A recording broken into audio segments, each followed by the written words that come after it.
आज वक्ता के रूप में हमारे साथ उपस्थित है डॉक्टर निरोशा साल्वतुरा जी। डॉक्टर निरोशा साल्वतुरा श्रीलंकिक बुद्ध और पाली विश्वविद्यालय श्रीलंका के भाषा अध्ययन संकाय के भाषा कौशल विकास विभाग के वरिष्ठ प्राध्यापक हैं। हिंदी साहित्य, व्याकरण और सिनेमा आदि क्षेत्रों में वे विशेष रुचि रखती है। हिंदी पद्य काव्य संहिता, हिंदी भाषा विकास तथा साहित्य इन सिंहला, हिंदी सिंहला समानार्थ पद आदि उनके प्रकाशित पुस्तक हैं। आज आपका विषय है श्रीलंकिक गिरमिटिया तथा आदिवासी गीत साहित्य पर राजनैतिक तथा सांस्कृतिक प्रभाव। मैम, आपसे अनुरोध है कि आप अपना विचार हमारे साथ साझा करें। नमस्कार। सभी यहाँ उपस्थित आदरणीय सभी अतिथिगण और दिव्या माथुर जी और आशीष जी, मुख्य थर आप सिंधु जी, और इस मंच पर आकर अगर मेरा कर्तव्य नहीं निभाया तो मेरा भाषण भी अधूरा रह जाएगा। ये अंतिम में करना है जो पहले करती हूँ। सिंधु जी, बिना आप आज मैं यहाँ नहीं हूँ। आपके आमंत्रण से ही मैं यहाँ आ गई। मुझे लग रहा है कि मैं बहुत भाग्यशाली हूँ, क्योंकि मैं भी हिंदी प्रेमी हूँ, फिर भी आपसे अलग है बहुत, क्योंकि ये भारत है। भारत आकर हिंदी बोलना वो बड़ी बात है मेरे लिए, डर भी लगता है। कल से बड़े बड़े भाषण सुन के वो गिरमिटिया साहित्य, बड़े बड़े साहित्य हम नहीं जानते ऐसे, फिर भी मेरा जो शीर्षक है उस पर बात करने की कोशिश कर रही हूँ। और सर्वप्रथम मैं ये कहना चाहती हूँ, श्रीलंका में हिंदी की स्थिति शायद आप लोग नहीं जानते। हिंदी भाषा श्रीलंका की भाषा नहीं है, आप वो जानते हैं। ये हिंदी हमारी बस की बात नहीं है। फिर भी मेरा स्वर्गीय प्रोफेसर इंदिरा दसनायक जी ने, वो उनका जन्म राजस्थान में हुआ, वो भारतीय की हैं। उनकी वजह से ही पूरे श्रीलंका में उपाधि तक हिंदी का परिचय करा दिया। अब कई विश्वविद्यालयों में, स्कूलों में हिंदी पढ़ाई जाती है। इसलिए मैं भी भाग्यशाली थी, उनसे हिंदी सीख रही थी विश्वविद्यालय में। अब पढ़ाई जाती है हम, फिर भी इतने बड़े बड़े क्या साहित्य भाषण नहीं है पढ़ाती हूँ। हम सिर्फ व्याकरण ही पढ़ाते हैं और कुछ साहित्य भी, वो साहित्य उपाधि के लिए हैं, और लैंग्वेज भाषा स्कूलों में पढ़ाई जाती है, वो भी कहना चाहती हूँ। और मैं आती हूँ इस शीर्षक पर। ये शीर्षक भी बहुत बड़ा है, जैसे एक शोध का कार्य करना है इस पर। फिर भी मैं कोशिश कर रही हूँ कि बहुत ही जल्दी बताऊँगी। ये गिरमिटिया आदिवासी और राजनैतिक तत्व स्थिति और संस्कृति, ये बहुत बड़ी बात है। गिरमिटिया श्रीलंका के, मैं आप लोगों ने जो कहा ये भारत की बात है, लेकिन मैं सुनाने जा रही हूँ श्रीलंका की बात। लेकिन जब श्रीलंका की आदिवासी साहित्य पर बात करेंगे तो हम भारत को नहीं छोड़ सकते। भारत और श्रीलंका की संबंधता हमें ज़रूर कहना पड़ेगा। आपने सुना होगा रावण। वो रावण की बात बहुत पुरानी है। उस ज़माने में ऐसी किंवदंतियाँ हैं कि रावण यक्ष गोत्र देव ऐसे थे। वो भगवान बुद्ध के आने से पहले ही हैं, लेकिन भगवान बुद्ध जब आए हैं उसी से लोग बौद्ध दर्शन की ओर उन्मुख हो रहे थे। और उसके बाद हमारा आविर्भाव, यानी सिंहली का आविर्भाव तभी से होता है जब विजय का आगमन श्रीलंका में हुआ है, पता नहीं आप लोगों के साहित्य में है कि नहीं, सिंहबा सुना है? सिंह किसी कुमारी थी श्रीलंका में, वंग देश, शायद बांग्लादेश, उसमें एक कुमारी थी सुप्पा देवी। वो सिंह के संभोग से उसका 2 बच्चे होते हैं, एक सिंह बाहु और एक सिंह सीवली, ठीक है। और उसका पुत्र है विजय कुमार। वो श्रीलंका आ गए हैं, इसलिए आए, वो बहुत ही अत्याचारी करने वाला कुमार था, इसलिए सिंह बाहु अपने पिता उनको भगा देते हैं 700 लोगों के साथ। उनका नौका यहाँ श्रीलंका के मन्नारम प्रदेश, मन्नारम इलाका, वो जफना के पास है, उसमें आकर आ बैठे और 700 लोग वहाँ श्रीलंका आ गए। और उसके बाद जब वो विजय आते थे तो हमारे यहाँ श्रीलंका में यक्ष गोत्र ये सब चलते थे। एक यक्षिनी कुएनी उसका नाम है, वो काम कर रही थी, विजय को उस पर ध्यान लगता है, तो उसके बाद दोनों का विवाह होता है। उससे आता है दीघहत्या और जीवदत्त और दिसाला उन दोनों के बेटे हैं। विजय के साथ रहते रहते बाद में विजय को पता चलता है ये कुएनी यक्षिनी है। और दूसरी तरफ जो अनार्य लोग थे उनको गुस्सा आया कि ये विजय के साथ रहकर उनके विरोध चलेंगे, तो कुएनी चोरी चुपके उनकी भी मदद करते थे, इनके साथ भी थे। तो विजय को ये पता चला कि वो कोशिश कर रहे थी इनको भगा दे, यानी कुएनी वो कह रहे थे बच्चे छोड़कर आप चले जाइए, फिर भी उन्होंने बच्चे छोड़ के नहीं चली गई, वो बच्चों के साथ कहीं चली गई और बाद में कहता है वो मर गई हैं, ऐसी किंवदंतियाँ हैं, किसी पर्वत से कूद कर। अब वो रह गई जीवदत्त और दिसाला, वो वन में चली गई। तो तभी आदिवासी कहते हैं, महावंश हमारे इतिहास जो जिस ग्रंथ में लिखा गया है वो महावंश और दीपवंश है। महावंश में लिखा है तभी से आदिवासी का शुरुआत होता है। तो ये देखिए ये भारत का ही है, हम कहीं दूसरे लोग नहीं हैं, श्रीलंका मतलब आपके ही हैं। वही कहानी से हमारी आदिवासी के बारे में शुरू होता है। फिर भी एक किंवदंतियाँ हैं, उनसे पहले जो यक्ष गोत्र थे वही भी आदिवासी हैं, तो उस पर बहस है। फिर भी विजय से ही मतलब जीवहत्या और दिसाला से ही हमारी परंपरा आती है। उसी तरह गिरमिटिया 2 प्रकार के होते हैं, एक समुद्र के पास और दूसरा वन के बीच में रहते थे। वो वन के बीच में जो रहते थे वो शिकार करके जीते थे, जो समुद्र के पास थे वो खेती करके बैठते, तो अपना जीवन चलाते थे। तो उसी प्रकार के 2 आदिवासी हैं। उनका साहित्य देखें तो हम भारत का ही आदिवासियों का साहित्य हमें मिलेगा, क्योंकि ये भारत से ही हमारा जन्म हुआ है ना, इसलिए। तो अनार्य जो लोग थे, यानी वन के बीच में शिकार करके आदिवासी बन गए, उसकी कोई भाषा नहीं थी, वो शिकार करते थे।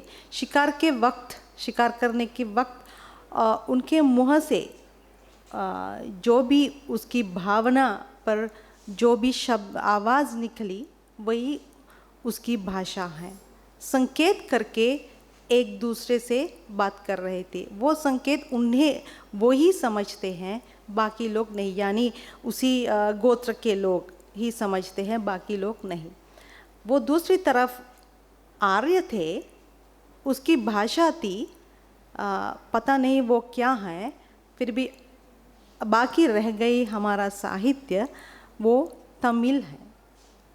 क्योंकि मान लेते हैं दक्षिण भारत से तमिल भाषा ही आती है। अब साहित्य ऐसा लिखा गया कि तमिल भाषा से हम सोचते हैं हमारा मूल रूप तमिल है, क्योंकि नहीं तो कोई भाषा नहीं थी। जब भगवान बुद्ध आए थे वो प्राकृत भाषा थी, पाली भाषा थी। वो भी भगवान बुद्ध आ गए और चले गए ऐसे कहते हैं, उससे पहले पता नहीं कौन सी भाषा थी, लेकिन हमारा साहित्य तमिल भाषा से शुरू होती है। आदिवासी तो ऐसे दो प्रकार के थे। उनकी साहित्य पर ध्यान दे तो तमिल साहित्य ही देखना पड़ता है।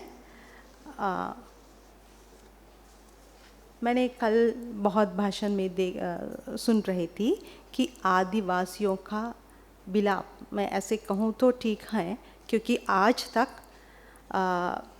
हमारे साथ हम जो देखते हैं तो उनके जीवन पर घुस के देखें तो विलाप ही कहना अच्छा है। क्योंकि आते आते अंग्रेज़ियों के आक्रमण में भी और उसके बाद भी सचमुच उनका विलाप था, क्योंकि वो आगे नहीं बढ़ सकते थे। जब भारत से विजय के साथ 700 लोग आए थे, उसके बाद कुवेनी चली गई और उसके बाद विजय और पत्नियां मंगवा रहे थे मथुरा से, भारत से।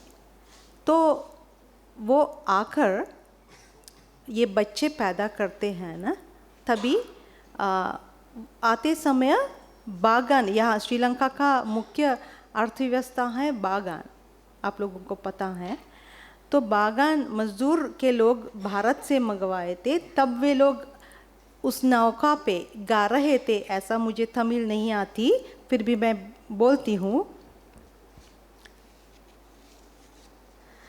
वाड़ी अडिकुत्तड़ी वाड़ कत्तु वीसूतड़ी, सेन्नल अडिकुत्तड़ी नाम सेंदु वंद कापिल्ले। ये कहता है जब हम नौका में आते हैं, आंधी आते हैं, हवा आते हैं, इधर उधर टकराते जाते हैं, बहुत ही परेशान हैं, इसलिए ये जीवन बहुत पीड़ित कह रहा है। आप लोगों की समझ में आता है ये तमिल? मैं सिंहली में समझती थी, शायद आपकी भाषा मलयालम है, मुझे पता नहीं है। उसका अर्थ वही है, जिस नौका में हम आ गए हैं वो आंधी हवा के कारण हम टकराते जाते हैं। वो आते वक्त उसके जीवन की जो पीड़ा थी वही प्रकट कर रहे थे। मतलब दूसरी तरफ से व्यंग्यार्थ है, वो हमेशा पीड़ित थे, क्योंकि आक्रमण की वजह से वो हमेशा किसी के अधीन रहते थे। और दूसरा ऐसा है, मैं राजनीतिक का प्रभाव पर प्रकाश डालूं तो हम देख सकते हैं राजनीतिक का प्रभाव तो, सहायता तो मिलती है, फिर भी वो नीचे रखकर दबाव के रहते थे। बड़े बड़े लोग ये छोटे लोगों को दबा के हमेशा रहते हैं। वही भावना हम इसमें देख सकते हैं। एन्नी एन्नी कुली वेट्टी इडुपोडु जिंग निकले वेट्टु वेट्टु एंगिरारे पोट्टु वच्च कंकाणी। ये कंगाणी का मतलब है ज़मींदार, ठीक है। तिलक लगाया हुआ ज़मींदार कहते हैं हमें, और गाड़े खोदो और खोदो और खोदो कहते हैं। ऐसा कह कर हमको दबा के हमसे काम करवाते हैं। ये आदिवासियों के गीत साहित्य से हम उनकी पीड़ित जीवन, खटु जीवन देख सकते हैं। और राजनीतिक का प्रभाव होते हुए भी इसी तरह दबाव के रहते थे। और एक है ऊरान और इलंदिन ओत्तपने तोप्पिलंदिन परान कंडीले पेत्त तायुम वीडिलंदेन। यह अर्थ है ये हमारा सब कुछ खो गया है, यहाँ आकर, ये भारत से लाए हैं ना, ये कहता है यहाँ आकर हमारा सब कुछ खो गया, मेरा जो घर था वो भी चला गया, मेरे जो आदमी थे वो भी नहीं है हमारे पास, हम तो बहुत विवश में रहता है, ऐसा है उसका अर्थ। तो इसलिए हम कह सकते हैं हमेशा ये आदिवासी लोग आगे नहीं आते, दबाते हुए रहते हैं आज भी। आज तो इससे बहुत अंतर है वर्तमान में। ये तमिल भाषा से उसके बाद धीरे धीरे सिंहली भाषा पर उसकी भाषा मुड़ गई। अब उसमें नए नए शब्द आ गए, मतलब जैसे गांव पोच, गांव का मतलब विलेज, गांव ना, तो सिंगली में उसे गामा कहते हैं, ठीक है, सिंगली में गामा कहते हैं। तो गम पोच, गम पोच का मतलब ये छोटा गांव। हमेशा छोटा शब्द या थोड़ा शब्द हर शब्दों में लगा है, तभी उनकी भाषा का निर्माण हो रहा है। ऐसा गांव पोच, गिदर पोच, ऐसा हर जगह पे पोच रखा है। उसी तरह वेद्दा, सिंहली में आदिवासियों को वेद्दा कहते हैं, वैदी भाषा, आदिवासी की भाषा वैदी भाषा कहते हैं सिंहली में। उसी तरह ऐसा निर्माण हुआ है। आज जो साहित्य है तो उसी तरह है, उस भाषा में सिंहली भाषा होते हुए भी अलग है, फिर भी ज़्यादा बहुत अधिक हम समझ सकते हैं, फिर भी कुछ नहीं समझ पाते उनकी भाषा। वे लोग अपनी संस्कृति संभाल के रहते हैं। वे नहीं चाहते हैं कि राजनीतिक प्रभाव होते हुए मिश्रण होना, उन्हें पसंद नहीं है। आज भी हम श्रीलंका में देख सकते हैं, एक दंबाना प्रदेश नाम है दंबाना, दंबाने के लोग अलग रहते हैं, उनका घर, पोशाक सब अलग हैं। पहले तो पेड़ पौधों के पत्ते से अपना शरीर ढक दिया है, फिर भी आज हमारी तरह है। वो राजनीतिक प्रभाव से ही हुआ है। जब राजनीतिक प्रभाव उस पर पड़ता है, उसकी संस्कृति बदल जाता है। वो भी चाहते हैं कि हमारी तरह आगे बढ़े, लेकिन आगे बढ़ नहीं सकते। वो अभी भी वो दबाव है, सीधे खुले आम में नहीं है, फिर भी ऐसा है। तो उनका अब वस्त्र हमारे जैसा कंबल और टी शर्ट पहनते हैं कुछ लोग, ये युवक वर्ग ऐसे करते हैं, लेकिन जो पुराने वाले हैं वो ऐसे नहीं हैं। वो नीचे कंबल पहन के एक लकड़ी इस पे लगा के और धुन हाथ में रखकर ऐसे गांव में रहते हैं। जो दंबान में एक पूरा गांव है, हम भी जाके देख सकते हैं। फिर भी स्कूल भी अब बन गए हैं, राजनीतिक प्रभाव से अब वहाँ स्कूल भी बन गए हैं।